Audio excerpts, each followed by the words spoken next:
Kemudian di antara hikmah dari musibah adalah kesempatan bagi seorang untuk berpikir tentang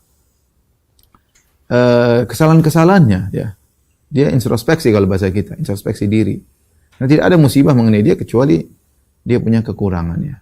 Jangan kita menempati diri kita dalam kondisi ujub ketika ditimpa musibah dengan mengatakan, saya memang orang hebat, saya tidak punya salah, ini karena saya diangkat derajatnya. Ya, kalau kita orang soleh mungkinlah kita boleh berpikir. Kalau kita ulama mungkin kita bisa ulama begitu, kata Nabi ya. Tapi kalau kita yang tiap hari lihat medsos, ya kalau musibah kena kita ya kemungkinan besar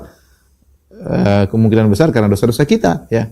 Dan kalau kita bersabar, dosa kita dihapus dan kita akan diangkat derajatnya. Tapi ketika kita kena musibah, kita introspeksi diri. Makanya Ibn Taimiyah rahimahullah ketika membahas tentang 20 sebab kenapa harus memaafkan, dia sebutkan jika ada seorang mendolimimu, ya, maka introspeksi diri, dan itu yang diinginkan oleh Allah Subhanahu wa taala, ya. Sebelum jangan sibukkan dengan dia, sibukkan dengan diri kita. Kita tidak dizalimi oleh orang tersebut kecuali karena dosa-dosa kita. Allah mengatakan ma asaba min musibatin fabima kasabat aydikum. Tidak ada musibah yang menimpa kecuali akibat kesalahan kalian. Ada orang mencaci maki kita, orang merendahkan kita, tunggu dulu, jangan kita orang itu ngawur, pikir kita dulu. Ketika kita lupa untuk introspeksi diri, kata Ibnu Taimiyah rahimahullah, kita lupa untuk introspeksi diri dan kita fokus untuk menghabisi dia, membalas dia, musibah ini lebih besar daripada musibah dia menzalimi kita. Musibah kita lupa untuk introspeksi diri, sibuk membantah dia, musibahnya lebih besar daripada musibah pertama, dari musibah kezaliman dia kepada kita. Nah, dan itu yang diinginkan oleh syaitan. Oleh karenanya tatkala orang terkena musibah, introspeksi diri, jangan merasa pede, ya. Merasa pede bahwasanya memang saya diangkat derajatnya oleh Allah. Iya, tapi ente juga harus introspeksi diri. Kalau Anda tahu diri, sabar, ya maka insya Allah diangkat derajatnya otomatis. Tapi yakin bahwasanya segala musibah menimpa kita karena dosa-dosa kita, ya. Makanya para salaf dahulu mengatakan, saya mengetahui bagaimana asar dampak dari dosaku, dari keluargaku, dari tungganganku, ya. Dia tahu, ya, sikap keluarganya yang berubah, sikap tunggangannya yang aneh, ya, itu dampak dari maksiat yang saya lakukan.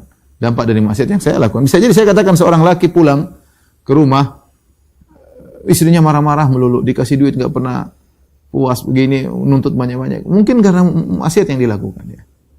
Ya. Jangan dia bilang, wah memang saya diangkat derajatnya oleh Allah punya istri seperti ini. Tapi dia pikir mungkin dia punya maksiat, mungkin dia lihat apa di luar, mungkin dia ganggu istri orang, mungkin dia ngelirik sana, mungkin dia ini, kita nggak tahu, ya. Atau dia dolimi orang, Allah bikin dampak maksiatnya di rumahnya sendiri.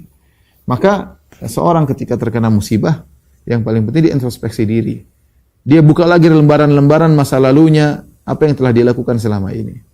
Dia berusaha untuk perbaikinya, ya. Kalau belum bisa, dia beristighfar kepada Allah banyak-banyak. Ya Allah, saya belum bisa merubah diri saya. Ya, maafkanlah hamba-Mu yang dengan lemah ini, ya Allah, ya. Nangis di hadapan Allah Subhanahu wa taala. Kalau dia bisa rubah, maka dia rubah bertahap. Dia rubah. Karena di antara musibah yang besar, kalau orang terkena musibah tidak introspeksi diri. Tadi kata Ibnu Taimiyah rahimahullah taala.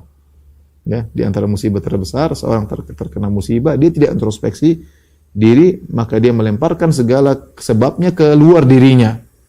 Ya, dia lemparkan seluruh sebab musibah yang menimpanya kepada keluar dirinya. Maksudnya, ini gara-gara ini gara-gara ini gara-gara tetangga, ini gara-gara istri, gara-gara anak, gara-gara kawan, gara-gara pegawai yang goblok, gara-gara bos yang goblok, gara-gara pemerintah, gara-gara, ya memang ada sebabnya semua. Tapi semuanya yang pertama introspeksi diri dulu, ya. Introspeksi diri dulu.